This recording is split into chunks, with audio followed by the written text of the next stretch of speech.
Hello, and welcome to the Wedding and Beyond podcast. I'm your host, Sophia Jones of Royal Occasions, Inc. Today, we will be speaking with Rese and Jenya Jackson of Abundant Life Church about marriage, children, and premarital counseling. Rese and Jenya, thank you guys for being with me today. I'm so happy that you're able to join us. How are you guys doing? Yes, fantastic. Thank you. Thank you for Great. Before we get started, I want to play a quick little icebreaker kind of game called Who's Most Likely? Oh boy. Okay. So, Oh boy. All of them are me, I'm telling you that, right? So if you close your eyes, but when I ask the question, I want you to point at the person, whether it's yourself or your partner, Okay. who's most likely. Okay. So the first question is, who's the worst driver? Okay. The next one, who's most likely to get hangry? Meaning hungry and angry at the same time. Who spends more money on ridiculous things? Oh, really? Who orders the most stuff off of Amazon? Oh my goodness. I told you. All me. Who's most likely to binge on a show in 24 hours? Okay. And who would be a better private investigator? Hold on, let me think. No thinking about that one. Okay, open your eyes. That was good. You guys hit everyone except the last one. Really? No, because I'm from the street. Yeah. The thing is, I'm really gangster. She thinks she's gangster, but that's okay. That's how we work. That's how we work together. But I think things like deep and through. I know, but I'm very, yeah, I'm that. Gangster. Yeah, I'm gangster. Okay. What's He's gangster. Yeah. Okay. That was real fun. Thanks, guys. Thank you. So would you just tell us a little bit about who you are, introduce yourselves, who you are, what you do. Sure. Okay. Me first? Yes. Hi, everyone. My name is Jenya. I am born in New York, been in Florida for a very long time. Pretty much can say that I am a Floridian. I'm a transplant for sure. Let's see, I've been here all my life pretty much, and went to college at FSU, graduated with a degree in dietetics, but the Lord has certainly turned things around because I am definitely not operating in this manner. I would say only for my household, for nutrition and health and stuff like that, but just answered the call of worship. I've been leading worship more than half of my life. I did that when I was younger in youth group and for children's ministry. And then also when we became youth pastors, that's what I did, is just lead the worship. And what was cool is I got to develop kids and their giftings. And so very soon I didn't have to lead worship. I got to watch them lead worship, which was amazing. And then now God has placed me over the worship and arts department of Abundant Life Church. So now I'm over all of that, like the dance and the drama, as well as the music and the band and stuff like that. So I've been doing that for the last 5 years. And on top of that, I'm a mama to 2 wonderful boys. So that's what I do now. That's great. That's great. She's humble too. In a couple years ago, she dropped her first EP. You're keeping that from us, huh? Yeah. Awesome. Thanks. That's what I do. That's my job. Make sure well. Yeah. My name is Rese. I am a Floridian. I'm one of the few actually born and raised in Florida. And yeah, I don't know. I came through theater. I graduated high school. I got into local theater, which took me then on the road. I spent some time in New York, spent some time in Europe on tour. Got saved at 21, and probably a couple years later, began my ministry stint of serving in ministry. Got called into youth ministry. We pastored for 11 years, and of youth and young adults, which was amazing. Never would have left, never would have transitioned or anything. Sure. That's our heartbeat. But now we've gotten a great opportunity to move up a little bit. I feel I don't know if it's up or down or sideways, whatever. We just shifted over into associate ministry, so we kind of like make decisions and and do things like that. And I myself have the responsibility of doing tech, as well as preaching, as well as evangelizing. So I'm quite busy. She said before we have two amazing boys. We've been married for 16 years as of this past June, which is phenomenal. Congratulations. Like, thank you. Feels like yesterday. We just got married, so Yeah. it's a beautiful journey, and we do this life together, and it's fun. So much fun. We do everything together, pretty much. And That's awesome. pretty lot. That's great. 16 years is it's a great accomplishment. And part of what I want to do with this podcast is give couples the tools and advice to help them reach that goal, reach that milestone and long after, many more years of happily ever afters, That's right. Yes, ma'am. So 16 years and 2 kids. It's 2 boys. Yes, ma'am. Has it been easy? You know what's funny, and people may not like the answer, but it has been. It hasn't been hard. I'll tell you that. That's awesome. It's wonderful to live this life with this man and these wonderful boys. Every single day is I want to say like just a portion of a wonderful journey. Yeah.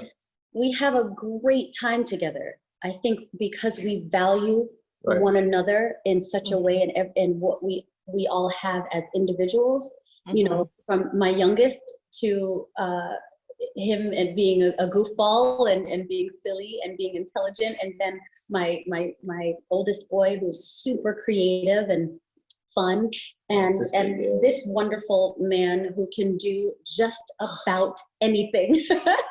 I mean, seriously, I think it's because a part of it is because we just value what each other has. And so we're able to have just the best time together, small things, eating dinner together, to going for a bike ride in the neighborhood, going to church together. We value one another. And so it's a good time. I feel like, I agree completely. I feel like, there's a statement that I heard a long time ago. It says, God doesn't give what you want, but he gives you what you prepare for. What you need. Prepare for. Oh, wow. Prepare for. When we were very intentional in our courtship about keeping God first, keeping God centered. And she came from a broken home. I came from a home that was kind of shattered and all messed up. So we were intentional about when we come together, because God's called us to be together. Like, God doesn't give us bad things to teach us lessons. He gives us good things. He gives us what we prepared for. He gives us our heart's desire, according to Psalms. And so we were just like, listen, everything, the combination of all the things that we've experienced in our own lives, we want to reproduce the good stuff, but totally eradicate the bad stuff. And so I think as a young child, we were both younger siblings. So the celebration was one of the things that was not an option as we raised our family up. We were going to celebrate. We were going to celebrate hard. We're going to be disciplined in certain actions, but when we celebrate hard. And so the privilege of raising the boys and being together and doing everything intentionally is on the top of that list. Is we have fun. Like we make everything fun. Even when we got correction issues, there's fun after that. So it's what you make it. It really is. People have the battle stories of marriage and raising kids, and I'm just like, I wish I can identify with you. Actually, I don't. But because that's our story. I think the reason why also is before we had ever gotten married, I think there was just something inside of us that said, we're not going to have what we've seen all of our lives, or what the next door neighbor is going through, or what the person at the restaurant is going through. I had the greatest determination to have what seemingly was unattainable, because I really felt like the Lord is that good that he's going to give me something to enjoy. He's going to give me a husband and a family to enjoy. And I think because we both had that inside of us from the beginning, there was no way we were going to take anything less. And so we really do whatever is necessary to ensure that we have our heart's desire, if that makes sense. It does make sense. And I think the key word that you guys used is intentional. Sure. A lot of people I find nowadays are getting married, and I personally feel they're getting married for the wrong reasons. They're getting married because their friends are getting married. They're getting married because social media, makes a wedding looks pretty, Yeah. and they're not looking beyond the wedding day, and they're not coming to terms with, I'm getting married to this person for the rest of my life, no Right. matter what. That's Yeah. right. And the fact that you guys are intentional about it, I think that makes a big difference. Yeah. And also a big difference, not just in the fact that you're determined to stay together, but how you deal with things Yeah.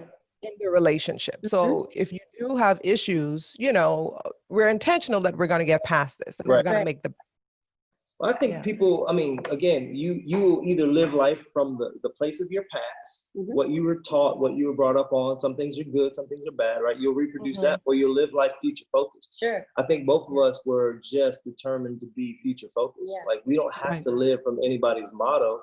Thank God Right. for the family that gave us a foundation. Thank God for moms that know how to pray. Thank God Mhm. for structures and homes.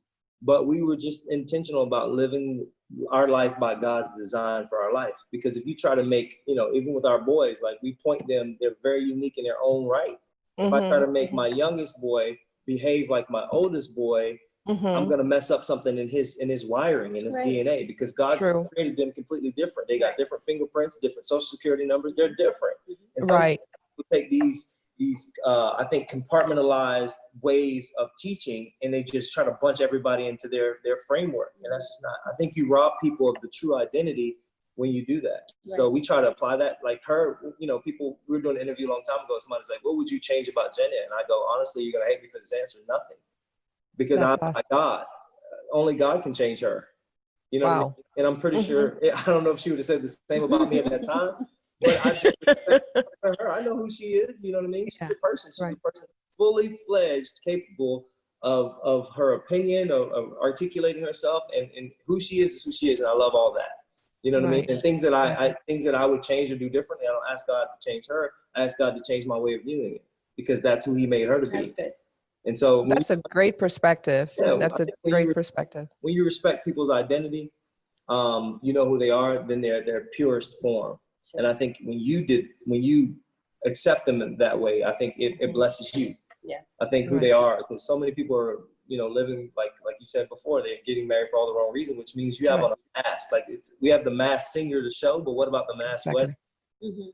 And Yeah. even worse, what about the mass funeral, where people go to funerals and make all these Mm. false proclamations about people that everybody's like, are we talking about, am I at the right funeral? Let me check the official. That wasn't the person I knew, you know what I mean? So Yeah, that's true. And I think, again, from personal experience, when you marry someone, or when even if when you're dating somebody, you want to date that person for who they are. And absolutely. if you think that you have to change them Right.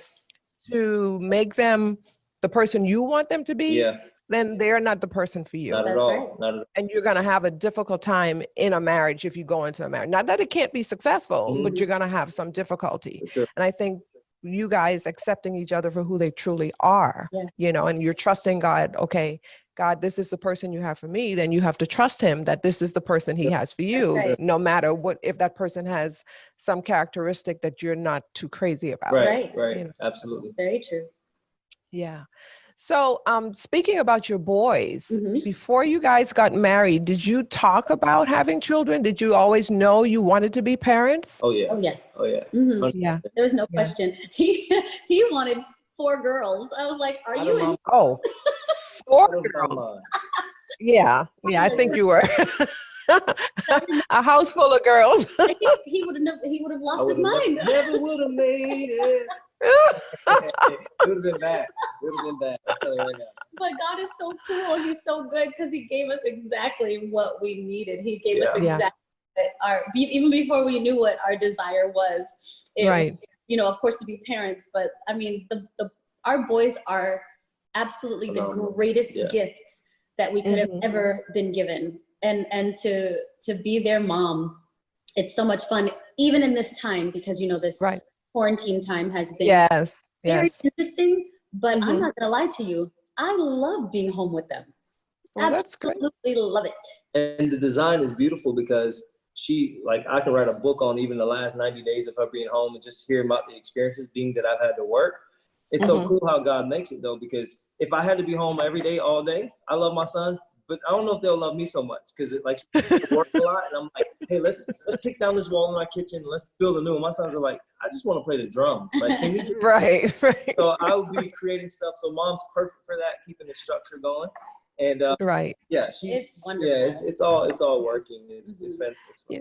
I've been hearing a lot of parents say that in this time, they're happy that they were able to, slow down a little bit, spend time with their family, and watch their kids grow. Yeah. Because we get so busy in life. We've got to go to work, we've got to be here, we've got to take care of business, run errands.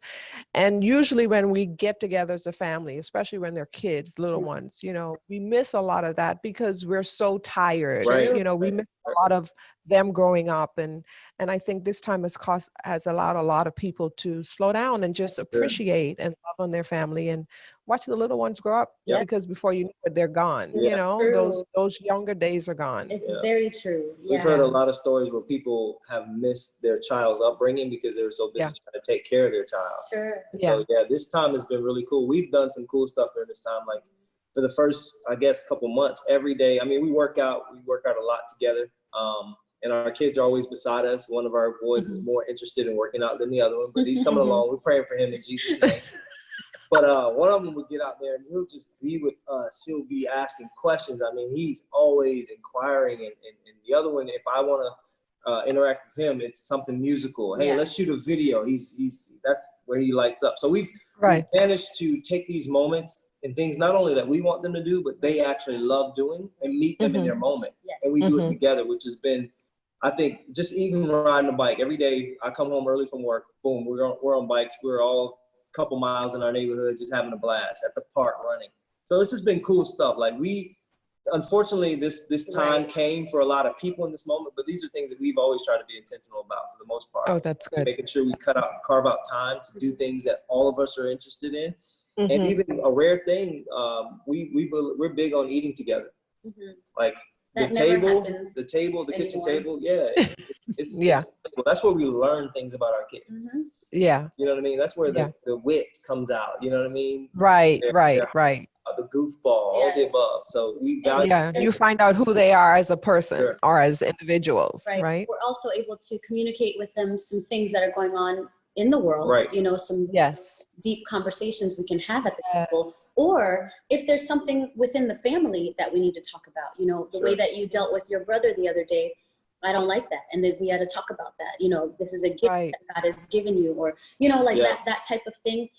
Even if it's an apology that needs to be given, at the table. If I was a little harsh, one of the days, or one of the times throughout the days, then I owe them an apology. And so if I think about it in that moment, you know what, I owe you an apology. I should not have done that.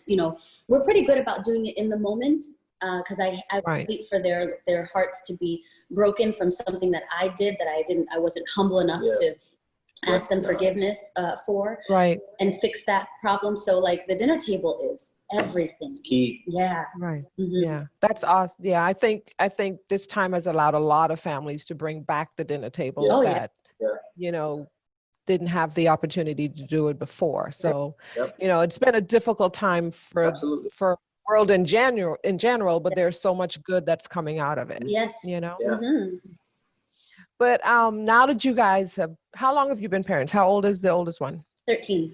Just 13. Just turned 13. Wow. Wow. So before you became parents, it was just the two of you. And then you have this new baby, this individual that comes in and takes up so much of your time. Yes. How do you adjust how did you guys adjust from being just the two of you to being a family and having someone else that's now demanding, time? Yeah. I thought from my perspective, that's a good question, because I was not only a new parent, I was a new pastor. So someone didn't go to seminary, just ignited in, and you're in. Now I had, not only before we had our biological kids, we had about 90 random children that were calling us mom and dad, eighth graders and seventh graders, and you know what I mean? And that was just like, so that was a whole bunch of like life responsibility that we had to have. And then when we had our oldest son, Emery, that was a shift for me, because my world was like, I'm learning to communicate the gospel of Jesus Christ and how heavily people depend on me to be that perfect God figure. At that time, I realize now later that I don't have to be perfect, only Christ is, right? Right, but right. that pressure was kind of like a lot. And then when I came home, so the moment of being home was like the refuge. I just wanted to be with her. I just wanted to play with the baby, while she spent the first portion, a couple years of being just home, like being a home mom. So I'm sure her experience was a little bit different. Mine was, when I came home to them, it was a refuge, like a complete refuge. I just need to unplug from this world and plug into this world, because so hers was a little bit different. Well, I actually have to rewind a little bit. The time that we spent together before marriage was the greatest. Key. We had the best time, like such fun. We took trips. We randomly, you know, in pajamas ran out to go, you know, do this or do that just for fun. You know what I mean? Right, right. Our time together as husband and wife before kids was well spent. So well spent, so fun, so great. So when babies came, I'll say first baby, when Emery came along, it was kind of like, oh yeah, let's do this. This is what we're ready for. You know what I mean? Like, so for me, I'm a very scheduled person. That's just how my design is. I am. That's just, you know, when I was going to work, boom, this is the time I wake up, boom, this is the time I eat breakfast. Like, that's just how I am.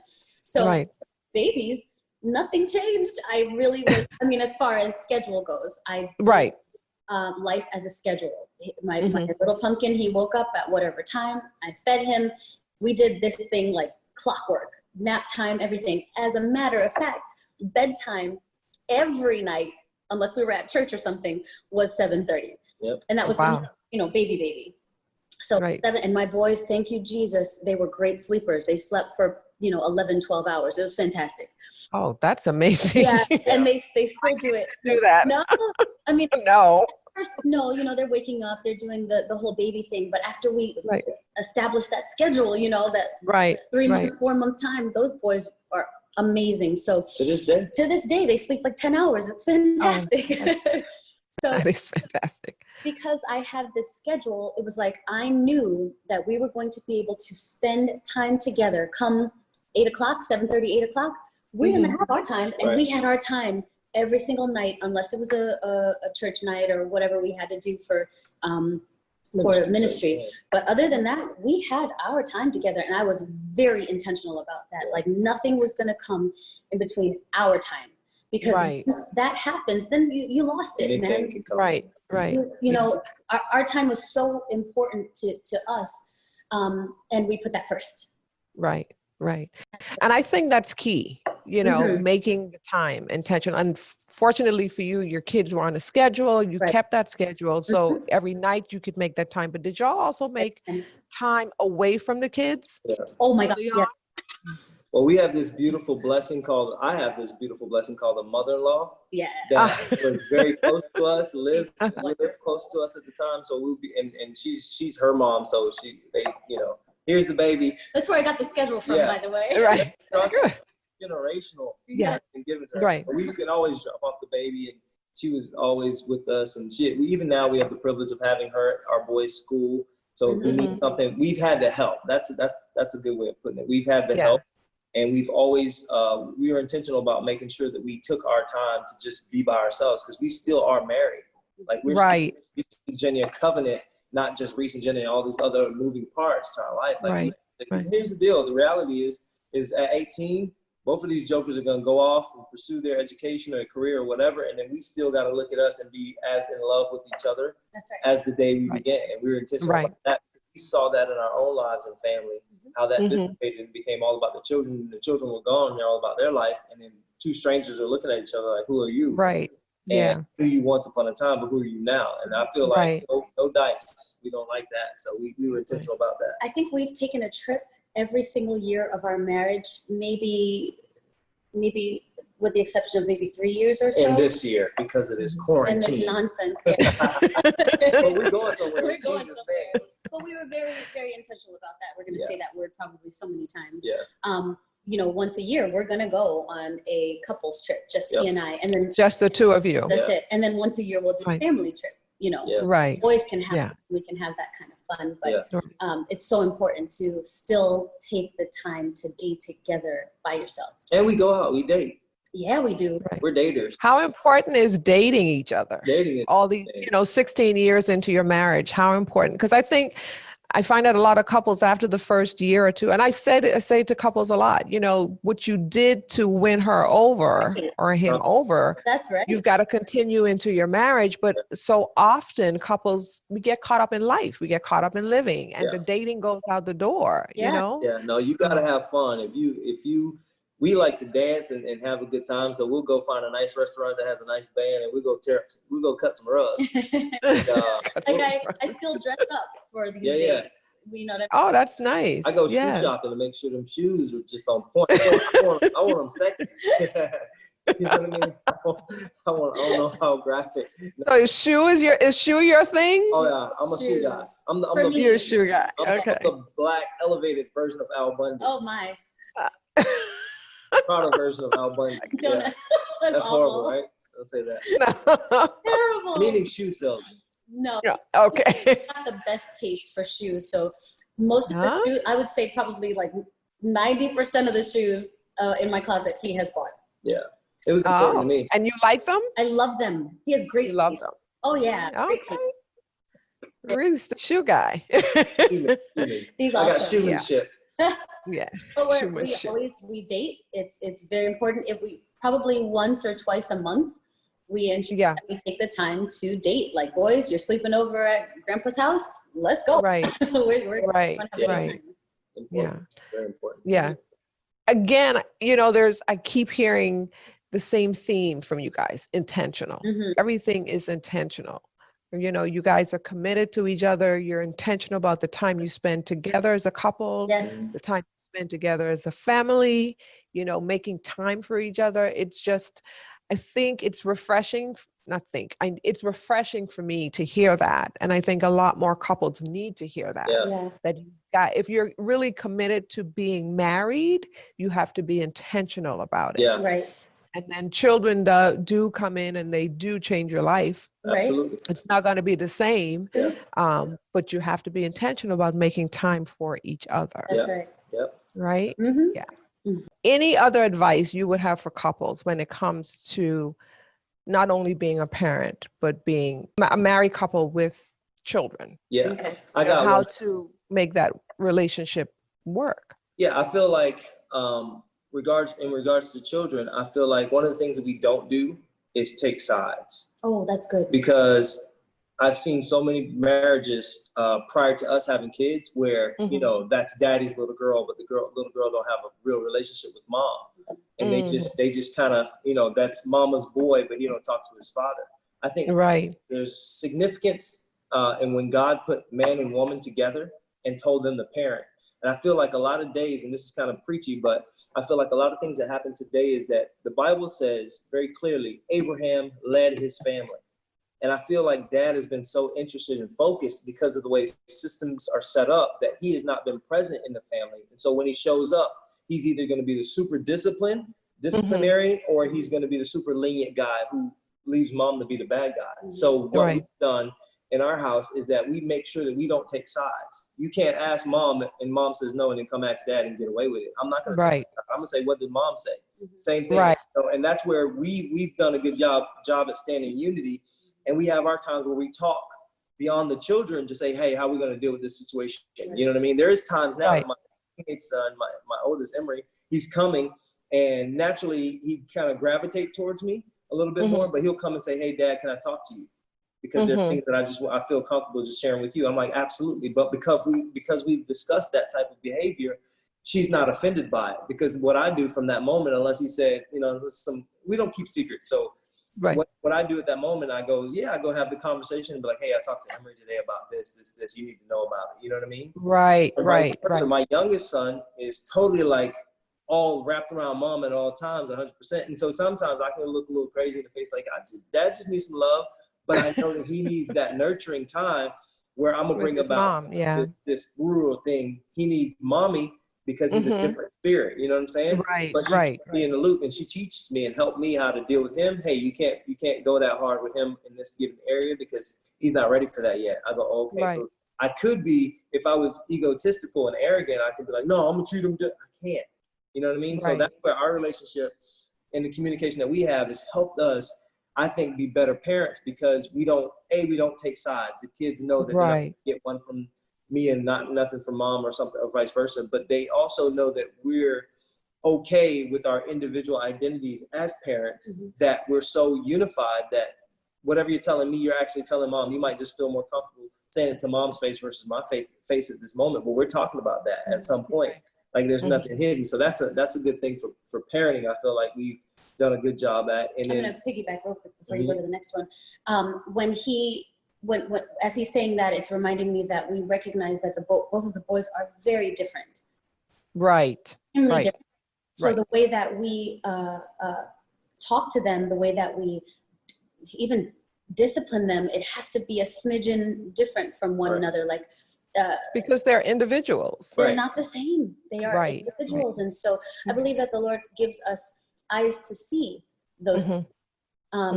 And that's where you shut pride down, and it's not, well, I yelled at this one, so I'm going to yell at this one too. Let's make sure that we see who they are as individuals, what God has placed inside of them, what are the giftings, what are the struggles, and then deal with it from there. So just recognizing that they both have different qualities and different characteristics, and being able to deal with them from there. And what we've done too, as far as being married, one of the things that's been very helpful that we had to discover on our own is, like, we take a maintenance in our marriage. We spend time saying, hey, at least once a year we do this on a big level. We'll go out to eat in a foreign place, never been there before, and that's important. Atmosphere is important. We'll go and we'll just say, hey, this is a maintenance date. Hey, how am I doing in this area?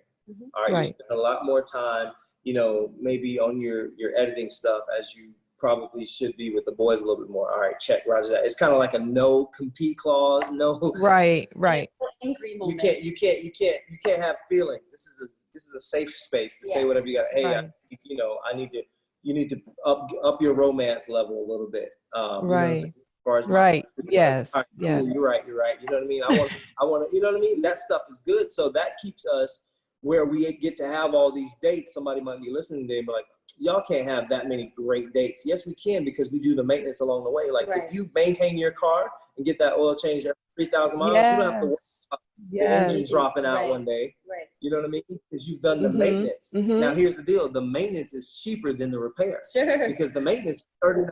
Definitely is. If you maintain oil, yes. $39. Yes. If that car breaks down, that motor breaks down, you're looking at $2,000 minimum. So you want to pay a couple $39 oil changes, or do you pay for a whole new motor? You make the decision. So we've chosen, nobody taught us that. That just happened a long time ago. We're like, hey, I need to know how I'm doing. And I need to be egoless in this moment and tuck my pride in and just see the correction, because, I care about the way she views me, because I stand on stages of thousands of people, and those people don't have a clue who I am. They just listen to what I say, and they're making an assessment, but she knows the real deal. She lives with you. Right. If she don't believe me, if she don't believe what I'm saying, then I don't have a ministry and I don't have a marriage, right? So that's the value system that we placed on our marriage. And I feel like when you set your values in your house and you live according to those values, I think everything in life kind of works around those values. And if they don't, then they weed themselves out of those, you know what I mean, of your life. Yeah. So those are two key things that I feel like it's important. Again, I'm going to piggyback because that was good. Piggyback, girl. Standards. This is great stuff. Great stuff. Having those values or having standards before you get married, before you have kids. What is it that you really, really want? Write down. The Bible says, write the vision and make it plain. And make it plain. That see it and run with it. Well, you're one of the ones that needs to see it and run with it. So jot it down. Before I even met him, I wrote down things that were in my heart that I knew I wanted in a husband. And I was amazed by God with what he brought me. Because he brought me above and beyond what I asked for. And that's scriptural as well. I asked God for what I wanted. I wasn't like, well, Jesus, just, will give me whatever. What? No way, give me this and that and this. But at the same time, Lord, I submit it all to you. Give me, that I'm created for. And so the greatest gift in a husband that I could possibly have asked for. And with that, we've talked about the things that we want in our marriage. We've talked about the things that we want to see in our family. And doggone it, when you see it, you're going to run hard after it. You're going to make sure that everything that you've written down comes to fruition. Sure. I don't want to be disappointed, and God's not the God that disappoints. So I expect great things. Right.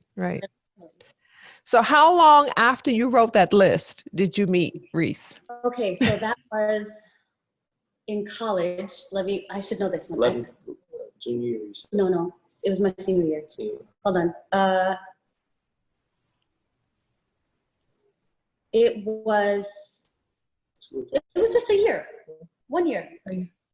A year. Yeah, 1 year of the Lord answers praying. Prayers. He does. Quickly. He quickly comes with the prayer. I mean, it's true. Had you been praying, Rese, before you met her? Listen, I didn't know God like that. So I did not, I can't sit up here and say I was praying. I was praying. My view of God was that because I was so ratchet before I got saved, that he would give me somebody I wasn't attracted to just teach me a lesson. I was so messed up. I was like, I don't understand how I could even remotely get something good from God, because I didn't know God to be good. I knew God to be the one who's looking down at you. So when I got a view of God, he shifted my values of what I was at for. So when I understood who he was, he allowed me to understand what he created me for. And so I learned, and one of the first God lessons I learned is God will treat you better than you can treat yourself. Sure. Wow. And so I didn't have a prayer request for her. I wouldn't even been able to, my prayers were like this shallow. Lord, keep me alive. Lord, bless me if you feel like it. If I feel worthy. I was all messed up. So yeah. But I think what you just said just shows how important it is for us as individuals to develop our own relationships and experiences with God for ourselves, and not just go based on what somebody else tells us. That's right. That's right. God will use it all, but you got to have your focus with him. Right. Yeah. That's awesome. So once you guys started dating and you decided to get married, did you guys go through counseling prior to marriage, or, was it in depth? Was it just something that was required for you guys to get married, or did you guys know the importance of counseling before? I would say all three. Yeah. Okay. All three. It was a requirement from our church. We knew the importance of it for sure. And what was the other? I just forgot what the third one was that you just said. But yeah, it was a no-brainer for sure that we were gonna make sure that part happened. Yeah, counseling was key because again, we didn't come from successful marriages. So in order to not repeat the past, we had to do something different, which neither one of my or her parents got premarital counseling. And nobody, all my friends' parents, nobody talked about that. It was like, we just like each other, have 15 kids and then get married. You know what I mean? So we were like, hold up, because we're called to be different and do something different, we have to see what the different part is. Oh yeah, by the way, the difference for getting married, get the premarital counseling. Go sit underneath somebody and let them speak the word of God over your life. And it was also cool too, because I was a brand new Christian, brand new believer. So it was like, I wanted all Jesus. So I didn't want to do it the courthouse way, none of that, no civil law, none of that. I wanted God's ordained ordinances over our marriage. So I was we were about the books, we were about the counsel. And then there's a lot of stuff that we learned as we begin to counsel from that 5 years of learning. And then we started doing marriage counseling, that we're just like, okay, these are some new things that are absolutely necessary for successful marriage. We believe in diagnosing success. A lot of people study failures and how to become, or if you don't do's. I don't want to deal with the don't do's. I want to deal with the to do's. I got a whole lot of don't do's in my own personal life. Okay. You know what I mean? I for you to tell people what to do. Because assumption, I've always said this, assumption to me is a sin, because you assume that I know what you want, or you assume that I know what to do, and I don't, and I end up falling into crashing hard.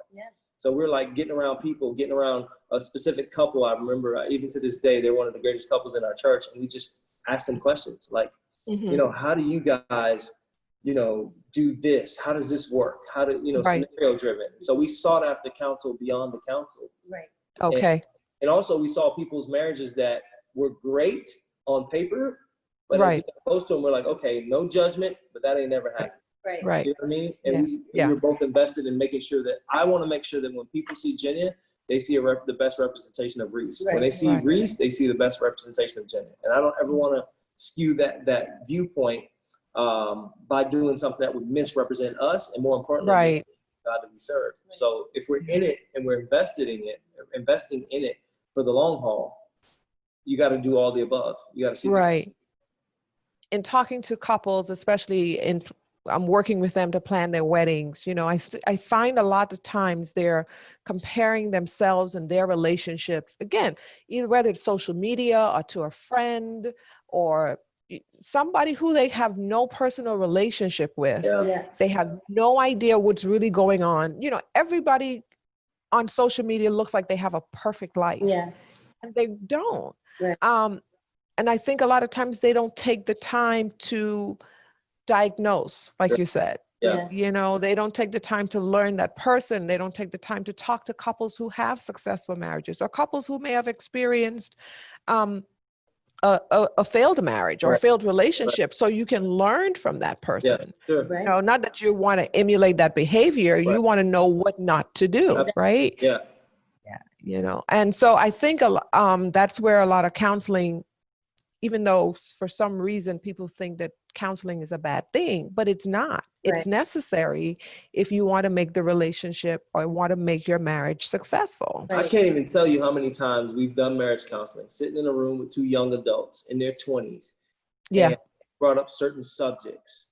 And, okay, what is your idea of purity? Let's just talk about that. And how we unlock this box. Completely different perspectives on what purity is like. Like, you know what I mean? And then so I believe, I say this in my counseling, I believe that counseling is the revelation before the manifestation. Like this is when you learn stuff before you're in the stuff.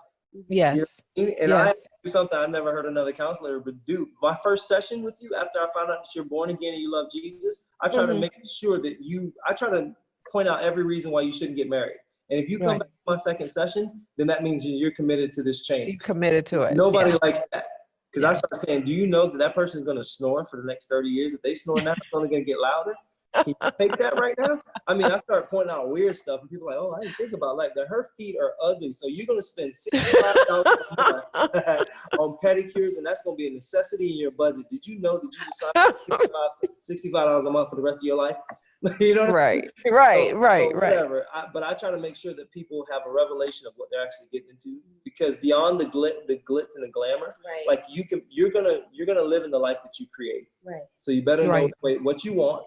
Your values better be predetermined, and your response better be predetermined, because you can't lose it and fly off the handle and think that person is going to still be like, oh yeah, that's great, but where was that whole person during the courtship? When you you know what I mean? So you better present your real self and understand the values of what makes up the dynamic of who you are. I try to reveal all that in counseling, so that when you get to that actual wedding day, you actually know, and you're super in love with the person that you're going to be with for the rest of your life. I had a couple who, you know, they were saying to me, we were like maybe 4 weeks from the wedding day, a month from the wedding day. And there was something that had just come up in counseling. And I was like, you're just now discussing this? And this is something that's not going to change. Like if this person is showing you this side of them, chances are that's not going to change. And you have to be willing to accept that. And it was just shocking to me that here we are a month before the wedding and they were just now bringing this up. And the bride was really nervous about it. You know, I'm glad to say that they're doing well. I think they're intentional too. You know, if it was somebody else, it might not have been the same. So, and I also had one of the couples we interviewed on the show. He said he felt that counseling was not deep enough. Like it didn't dive into some of the things that you pointed out, you know, and they're learning along the way, but he wished that counseling was a little bit more deep. So it's great for me to hear that in your counseling sessions, you're bringing up the things that many times couples don't think about, because it's the little things that really can begin to tear away at a relationship. Absolutely. And I think a lot of times couples have unrealistic expectations. Right. You know? So with the choosing of someone who's going to conduct the marriage counseling, I think it's okay to, you know, if they're not involved in a church and they need someone to do that, they've got to do some interviewing, so to speak, to really that's dig great in advice. Yeah. and find someone who really, that's their art, is ensuring that people are prepared for marriage. There's a lot of couples counseling. There's a lot of, you know, marriage, premarital counseling, but to find the right one that has the values and the understanding of the type of marriage that you're looking for, I believe folks really need to dig in a little bit, not just take whatever is given to them, but really dig in and make sure that they have the proper people speaking into their lives, because it would really be the best foundation to start building on after getting, you know, that ring on the finger and everybody's excited and happy about. You know, after that, then real life happens. It gets really real quick. That's right. Yeah. I think that's great advice that people should, you know, if it's not someone from your church, or if you don't belong to a church, that you interview who you're going to counsel with. Just like I personally feel everybody's not cut out to be a teacher. You know, there are teachers that are passionate about learning and passionate about their students. Absolutely. Everybody's not, you know, somebody can be a counselor, but that doesn't mean they're passionate about helping you have a successful marriage. They're not passionate about marriage, you know, or their background may be one that they may not even think that marriage is, you know, important. Right. That's, you know? Yeah, that's right. Lord help them, Jesus. Yeah. So do you guys also advise your couples to continue with counseling throughout marriage? Yes. So one of the things that I require when we do the counseling and perform the ceremony, I try to meet with them at least once a year. From that point beyond, just to say, hey, how you doing? You know what I mean? Right. I want to know, how can we pray for you? How can we help? And you know, or if they have any questions, what you learn. Right. What you learn, you know what I mean? What's changed? What has been the thing that's rattled you the most in the 6 months or 8 months of marriage? We try to do touch-ups. Or what's the greatest triumph? Right.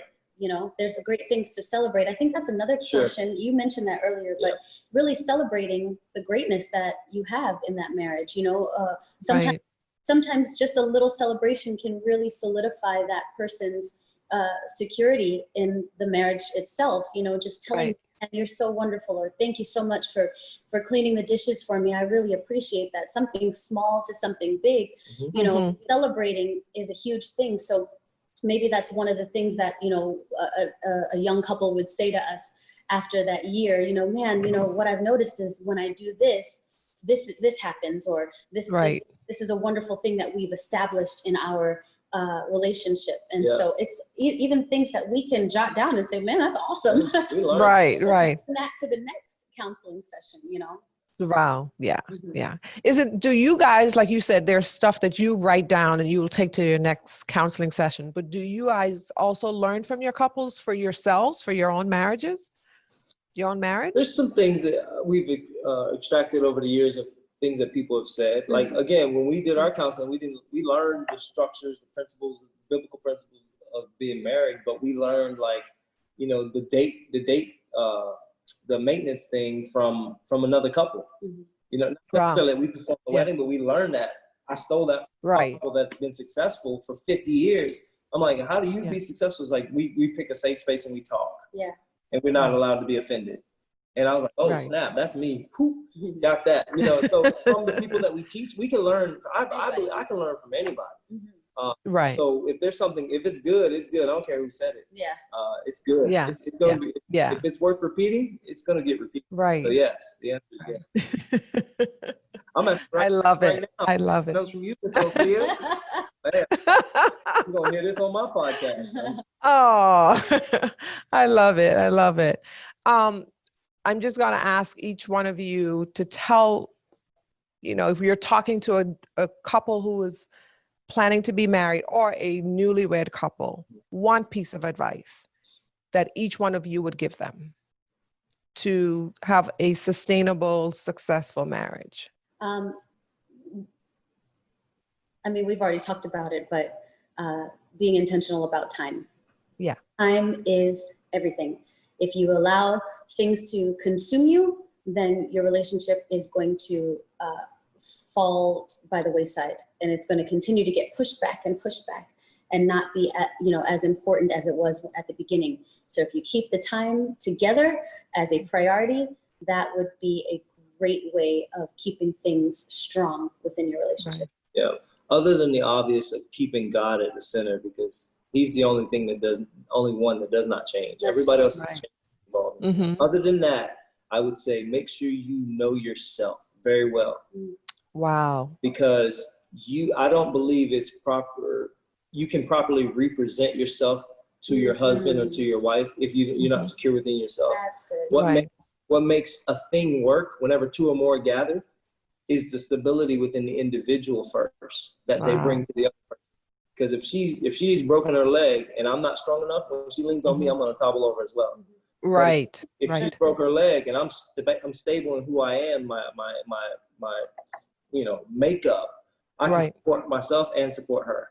So I feel like one of the things you just spoke about, couples come in with all these weird ideas and they've looked at people. We go so far outward, sometimes we neglect the inward. The inward is the person that you can't neglect because that's who you really are. I can put on a different shirt, but who's out here, that doesn't change. If it's ugly, it's ugly. If it's beautiful, it's beautiful. So I feel like knowing who you are internally before is amazing. And you better let Christ identify you with himself because he's the only one that doesn't change. That's good. So yeah. And then put the values of spending the time together. This is real great stuff. Really, really great. Right on. I can go on and on and on. I have so many more questions, but we've been on a while. I think we may have to do a part 2. I was just going to say that. You can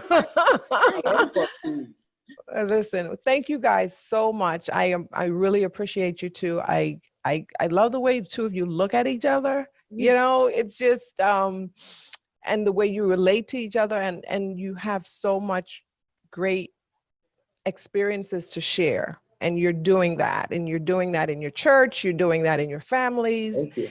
You're doing it with the couples that you counsel. So thank you guys so much. I appreciate you. Thank you for listening to this week's episode of the Wedding and Beyond podcast. For more advice on planning your wedding and preparing for a successful marriage, make sure to like, comment, and subscribe wherever you're listening. Follow us on Instagram at the Wedding and Beyond podcast and visit our website at royaloccasionsinc.com. Until next time,